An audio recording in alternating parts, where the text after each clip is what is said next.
Heyo there, it's Sven. So today I'm going to be showing you my process for making Sami style knives like this. I am not a native, so my processes might be different than the natives actually use for legit Sami style knives, such as this one. Because this is an original piece that was made in 1991 and carried by a Sami reindeer herder. So yes, just keep in mind that what I'm making is Sami inspired, not technically actually a legit Sami piece. So what is a Sami knife? Well, generally this, being a northern style, has what's usually reindeer antler, but sometimes moose as well, or some other form of deer, but generally it's a reindeer antler that comes out, and in the northern style comes up with a big hook like this. But in the southern style, this one I made out of wood, you can see it can be a lot less pronounced, much shorter curve, which I presume is because with big winter mittens on, you really want that to catch in your hand well, while on the southern style you might not be wearing mittens quite as often. Anyway, so generally they have a protective sheath that's made out of antler, sometimes wood. Not always, but often they have a half-tanned leather spot right here. And the blade tends to be a short, handy, sort of bushcrafty style blade, which, if you look, is actually very similar to a mora, such as here. And some of the more modern Sami blades actually on occasion do use mora kniv blade. So that's what we're going to be trying to go for. Now I'll preface before I get into showing all the box stuff, and I'll talk a little bit more about it there. It's very hard to find reindeer antler, especially in the United States, if you live there. But I know a guy who lives in northern Sweden named Jonas, who knows about these knives, and he can supply reindeer antler and masurbjörk. What is that? I always forget. Birch burl. And like willow and reindeer leather, stuff like that. He can supply materials for these things. So if you want to make one of these yourself and you can't find reindeer antler, just hit me up and I can send you his contact information. Because, for example, I have 5 kilograms from him of some pretty good stuff like this. That would make a really good knife. I'll talk more about that later. Also stuff like, you know, masurbjörk and willow and stuff like that. So, yeah, that's what we're going for. Alrighty, so here's the box I was talking about. It's 5 kilograms of pretty high quality reindeer antler, if I gotta say so myself. And again, if you want stuff like this, just hit me up and I can hook you up with the contact information for Jonas. As I said, he lives up in the north of Sweden, where there's a lot of Sami people, so you get, you know, genuine Scandinavian reindeer hide from him, or reindeer. I mean, you can get leather from him too, but reindeer antler and wood and stuff like that. And the reason I say that, a genuine Scandinavian, is because I have a piece of American reindeer, or American caribou, right here, and you can notice that there is quite a large amount of marrow right there. And this outer ring is the stuff you want. So this is North American caribou. Compare that to, say, Scandinavian reindeer, where that white spot is way bigger and the marrow is almost non-existent. The difference there is that when you have a knife like this, you can see it was made by that solid creamy white stuff. It's very easy to carve. It's nice. works fine. And then you get one that I made out of a crappy piece of caribou, and you see it has that big porous thing coming out of it, and it's hard to carve and, you know, not that good. Anyway, so what are you looking for when you want to make a sheath? Well, that depends. As I said, you have those hooked styles, but you also have like a southern style like this, which is a little bit more relaxed with its curve. And this one's made out of wood. Birch wood, actually. Well, a good piece would be something like this. This is the kind of thing that you can find from like Brisa, or you know, most of the places that will offer kits, but they sell these at extremely high prices, like 30 euro sometimes for a piece like this, which I think is kind of a lot. Anyway, so you want something kind of like this. You want it to have low marrow. This one, again, has pretty low marrow. Depending on the size of knife you want to make, you can make them anything from, like, you know, tiny small things to this guy, which is probably going to be one of the ones I use in this video, because you can make a beefy knife with that. And yeah, generally the part of the antler you're going to use, if I take, say, this antler for a northern style, if you assume this part, it goes into the head, and this is the front, and this is the back of the animal, so back, front, head, it's generally this area that you use for a northern style sheath. For a southern style sheath, if I take the same antler but bigger and then take another part of it, this part goes way up here, like so. The southern style sheaths you often make out of this sort of area, as far as I understand, that this area. So yeah, selecting your antler is probably your best bet to make a good sheath. And again, if you go through like Jonas, he's really good at picking out good pieces for you. So yeah, let's move on. As for other parts of construction, sometimes they use wood and sometimes they use leather. Not always, but unless you have some big piece of antler, you're generally going to be using leather and wood, or just depending on your situation. As you can see, say like this one is almost completely leather and antler. Some tiny bits of wood in there, sometimes leather, but other knives might use more leather or more wood, or some of them literally no leather or wood at all. But some common choices are stuff like this, masurbjörk, also known as birch burl, and willow, as I think I said before. And the most often type of leather used is half-tanned. Half-tanned leather is something that most people in America don't know about, and that's because it's basically, well, it's because the chrome tanned leather industry is really taken over in America. Anyway, so this stuff here is vegetable tanned on the outside in such a way that it leaves a rawhide strip in the center. If you can see that, probably not, because it's difficult to get into focus on camera.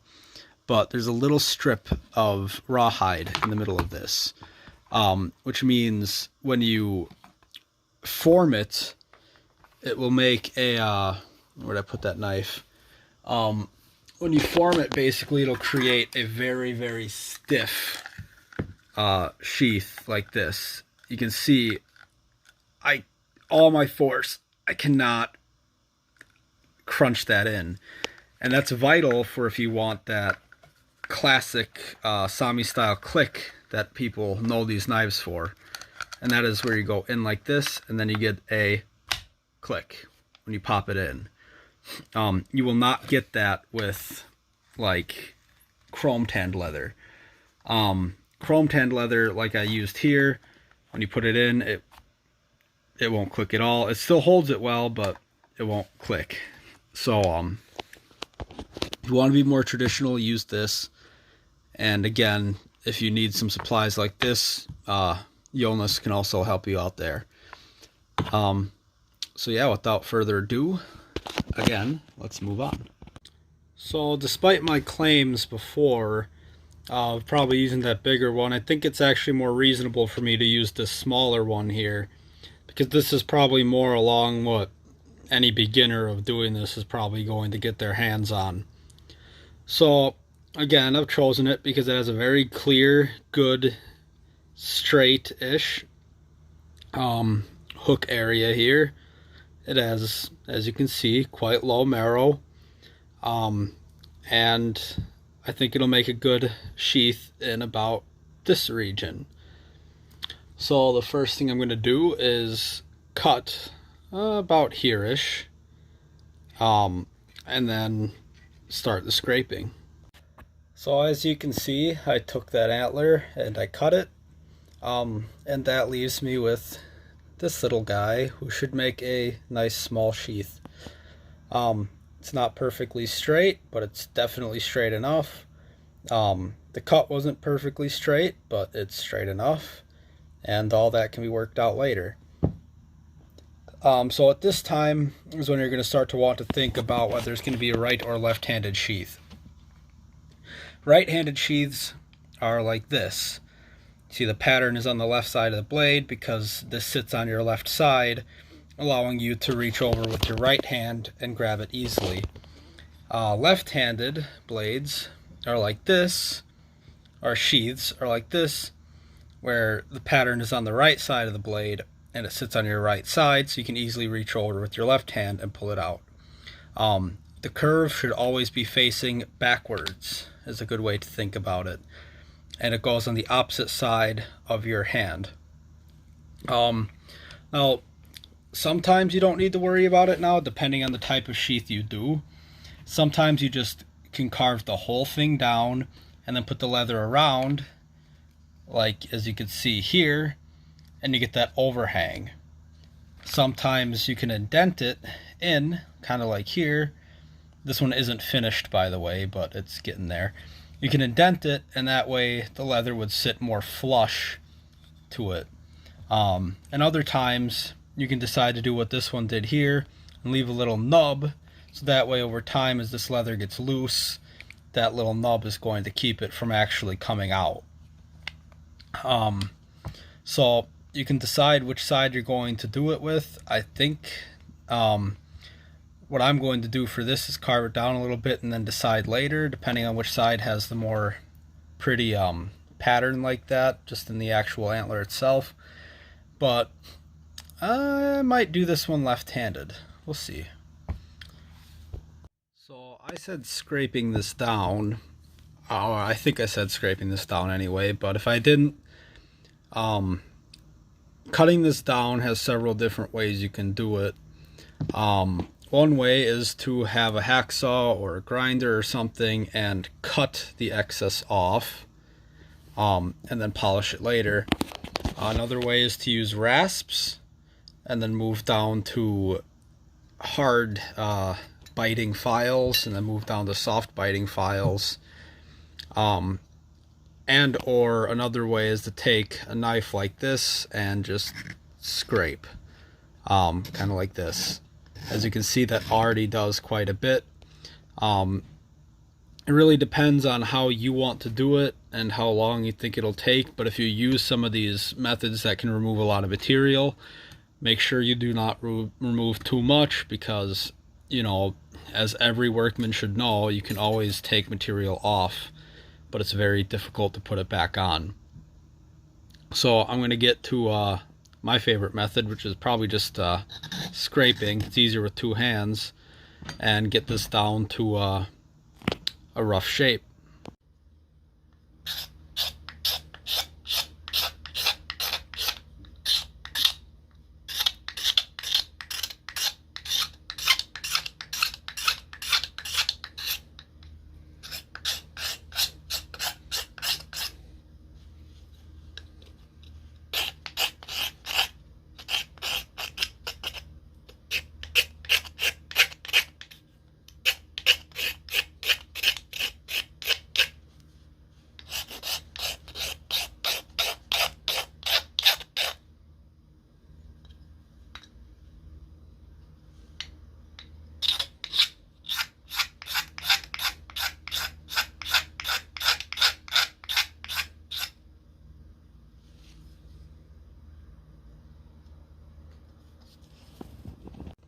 Alright, as you can see here, I'm getting it flatter. It's not flat at all, but it's getting flatter. And the goal right now is all those brown spots are the low spots.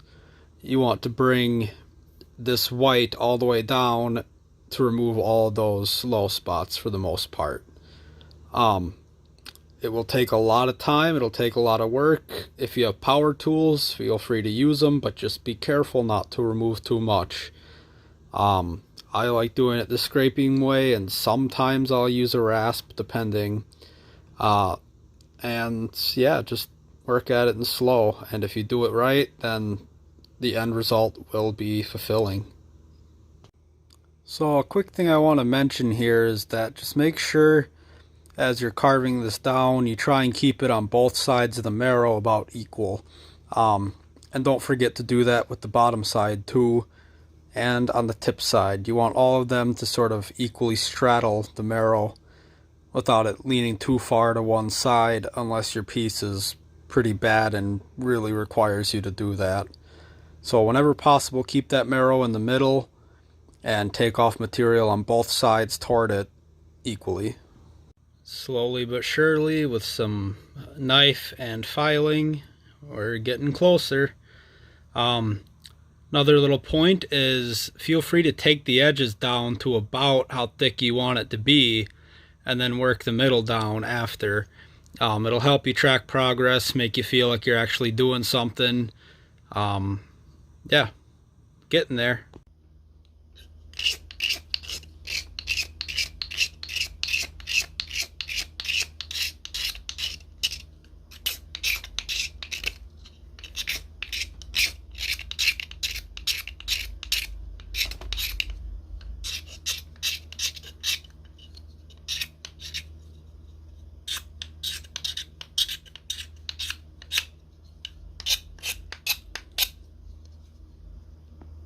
Slowly but surely.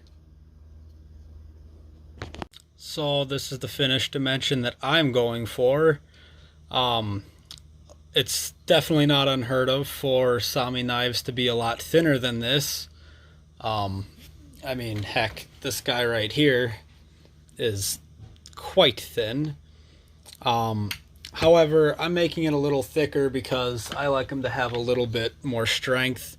And also you have to realize that I'm going to be sanding it down quite a bit, and it's going to be made a little thinner still when I cut through it to cut it in half. So this is not the final thickness. It will get a bit smaller or thinner than this, but this is what I like to stop at. And now I'm going to start sanding. And yes, sanding is fun. At least when you're using good quality reindeer, it actually is, unironically. So the more sanding you do, the better. You want to go down to as low a grit as you can. This is 400 right now. And the reason why you want to go down as low as you can is because, well, one, it really brings out the beautiful colors that don't show up too well on camera, but it also keeps the paint from sticking on any part but inside the carved lines that you're going to make later. So it doesn't stain the rest of the antler. So polish it up. This is 400. I'm going to see if I can find any more. Ideally, I want to go up to 1,000 or 2,000 if I can find it. But, yep, continuing. So this right here is down to 2,000 grit and also buffed with leather. You can see it's really shiny. Hopefully I'll get a picture in here that can really show you how pretty this piece looks. But yeah, that's what you're going for.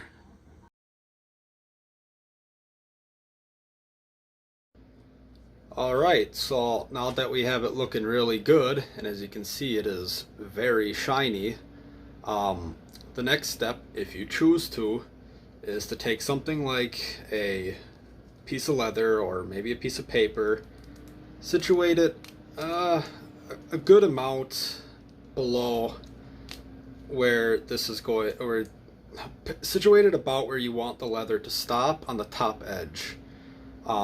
And then try and make sure that it is as even and straight and level as possible, because you'll take a pencil, again, sorry for my camera inverting, but I guess nobody cares. You can take a pencil and use that to quite cleanly draw a line around the entire thing that you can use to cut down to when you're making the indent like that. So now we have a good clean line that goes all the way around. It's very even, it's very straight, it's very level, and this will allow me to cut this part down to about the thickness of leather, so it sits flush. And now I can also draw the circle or square or whichever shape I want to do. Some people even do like 4 different like star patterns. Really, you can go wild on making a little retaining lock there. Again, all this is completely optional. You don't actually have to do this step at all, but it's just something that's, you know, I like to do, and some Sami style knives did it as well. So as you can see, like on this guy, I cut it down, and that's basically what you're doing here. Important note, if you use glue, do not polish when you cut this down. You want it rough so that the leather and glue can actually hold it very well. So that's my next, that's what I do next. So as you can see here, I dug in a little knob, and to a little extent around as well. As you can also see, some of the files definitely did a number on my hand. Anyway, this little knob here is going to help hold that leather on, as I said before. And keep in mind when you're doing this, you don't want to carve in too much side to side, because that's going to limit how wide your blade can be. You can also see, still very shiny. Most of the carving into the sides, you want to do this way, because how thick your blade is generally isn't the problem. How wide your blade is can be, though. So just keep that in mind when you're making this notch, which can be pretty hard to do. You can do it with a knife, just being careful, or you can use a Dremel. And yeah, now let's get on to the next part, which should be carving it. So as I said, the next step is going to be carving it, and by that I mean decoratively carving it. This is technically optional, you don't have to do it, but the vast majority of Sami knives were decoratively carved. Like this one, the one that I've been showing this whole time, because I think it's probably the best example I have, considering it was done by an actual Sami person.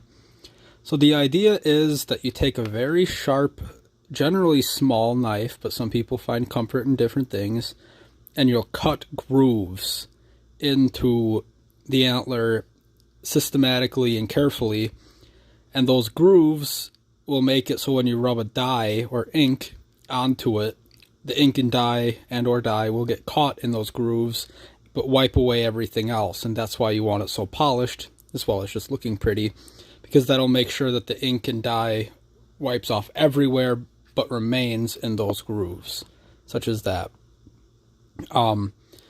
And you've seen this guy a couple times. This is one example of my work, but I did this one in wood because, you know, it's cheap and easy to practice on wood compared to antler, but that doesn't mean I haven't done it in antler a couple times, like in this guy.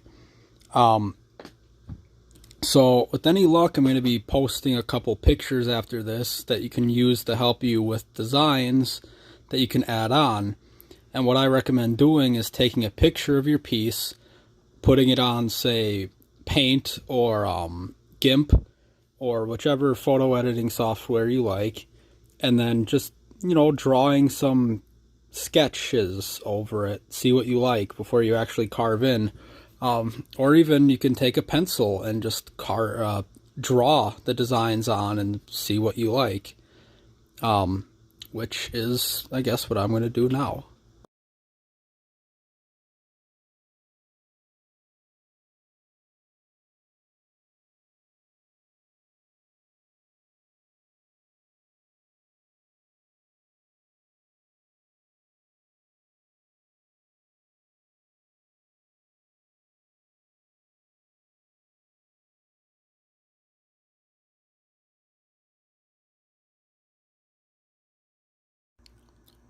So I know it's hard to see here, but this is the general idea of what I'm going to try and carve. It's pretty simple, but you know, it'll do just fine. So I usually don't carve with drawings on it, but you know, I'm going to give that a go today because it's been a while. So I also won't be showing you how I carve because there's tons of videos online that do a much better job. So go check out one of them. Get back to you when it's done. So very quick, I cannot for the life of me find my carving implement. So I'm just using the tip of a knife. It's kind of working out, but it's a little difficult. So bear with me as the carving isn't as good as I would normally produce. As you can also see, I quickly wiped off that drawing just because I find it way easier for me to carve without it. I've made several mistakes because of it, so just adding that in as a disclaimer. So this is something that takes 2 hands. I did a little bit of it, but you'll see I'll dip my finger in the oil here and put it over, say, these guys, and then I rub it in. And I say oil paint, that is. I rub it in, and you can see it starts to show some of the design I've already made. I'm doing this right now because this just helps me see it. Again, I'm doing it with the point of a knife because I cannot for the life of me find my actual carving tool. You see, you get it like that, and then I just take something like a shirt you don't care about or a paper towel, and you wipe off all the excess, and that'll leave you with some lines that you have carved. I usually take my thumbnail and I'll break off any of the burrs that are left behind after some carving, and then you end up getting left with some of the design. Again, I'm really sorry. I wish I could find that tool. It's usually a very sharp pointed thing, and you have to keep them very sharp. But I just cannot find it. Anyway, I'm going to continue with this, start making it a bit more fancy, and I'll show you there. So this tiny little section is really just down to pride. And that's because, as I said, I lost the tool that I usually use to carve these. I cannot for the life of me find it. But it usually looks a bit like this, except for it has an angled edge to a point. That's what I usually use. What I've been using is just being very careful with this smora. And it is working slowly, but not very well for places like this. That's very hard to do with this guy, and yeah, but as you can see, just for reference's sake, these are 2 other things that I did, and yeah, they're not the best, but definitely turning out better than this one, just given the tools I have. So if you do this, make sure you get a proper tool, and keep it very, very sharp. But even if you don't have one, as long as you're really careful, you can kind of make it work. That's all. Back to the video. Yeah, of course, I find my carving tool, this guy right here, just as I get to the end and have to do my signature, which is right there. You can tell that's the signature right there, and then you have the day, because I always like to do the day that I do these things. But this was all done with the tip of a knife. It looks like crap, but you know, that's kind of beside the point. It's good enough for me right now, and I'm pretty proud of it considering I did it with a freaking mora.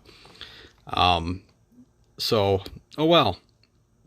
But usually I'll do my signature, and then I'll do the date that I made the sheath, and depending on the length, like this guy, I might also do it in runes, like there, 6 Mai, or the 6th of May, 2021. As you can see though, if you do it well, like I did on this guy with the carving tool the whole time, it can look pretty pretty. So the next part, after you've done that and you've put your signature and maybe the date on the back, I like to, is to drill the hole right there that you're going to use to put the rivet through. You can put 1, 2, 3, 4, however many you think is important to your sheath. And yeah, usually mine, I only put 1. That's all I ever need, and I'm going to put it right in between that X there. And then generally that holds. I like to do mine out of brass due to the old Scandinavian tradition of using brass, because they say if you put a piece of brass in it, you won't lose it, because it'll always catch your eye. So I like to use brass, but unfortunately this time around I can't find my brass wire either, so I'm going to be using a piece of steel. Now, y'all have been probably wondering why I'm doing so much work on the sheath right now instead of you know, doing this after I've cut it in half and drilled. Well, if I drill it right now, I'm going to know that it's going to line up exactly correctly, because it's already completely lined up as best as it can be. There's no drilling and then, you know, having to drill another hole. It's just drill one hole, and then when I cut this in half, it will exactly be even and level. 2, when it's like this, it's a little beefier, it's easier to handle, so it's easier to carve, which is actually what allowed me to do this with my mora. I actually screwed up there. I screwed up a lot, but this was supposed to go the whole way down. I screwed up and sort of made that a little bit more of an S and cut it down there. It's janky, but for demonstration purposes, it works just fine. So yeah, next step is to drill that hole, and then after that, cut it in half. See you then. So just going to quickly state here, this is my favorite way of cutting through it in half. You make one notch on this end, another notch at about the middle there, and then you cut in like this. I've always found that this really helps me to get it cut down the center. And that's exactly what you want for the most part, but do keep in mind that, like say in this example I made, I had to cut very off center because the piece I was using was a very low quality, and I just had to work with what I had. So keep in mind, some pieces might require you to cut very off center in order to make it work. Other pieces, excuse how messy my workshop is, other pieces like this should be totally fine to just cut right down the center like that without problem. So that's the way I do it, and I'll see you then when it's done. Alrighty, so as you can see, I just took the hacksaw and swiped it in half like that, and now I have 2 pieces. This is going to be important. Oh, and I also drilled the holes. I drilled 2 of them this time because I want to try that out. So as you can see, you have that line of marrow there, and what I need to do next before I can do anything else is forge a blade that will fit in here, and then, you know, carve it out. So this part of the sheath is done for the most part. I might clean this up a little bit so it doesn't look quite as yucky. I really wish I could have found my carving tool, but I am happy to know I can do a semi-decent job with just the tip of a knife. So yeah, you can see it's quite down the middle. And yeah, now I gotta forge the blade. This concludes this section of the whatever you call it, of the video, and the next one will be forging the blade. Maybe something else. I haven't done it yet. So hej då för nu. See you then.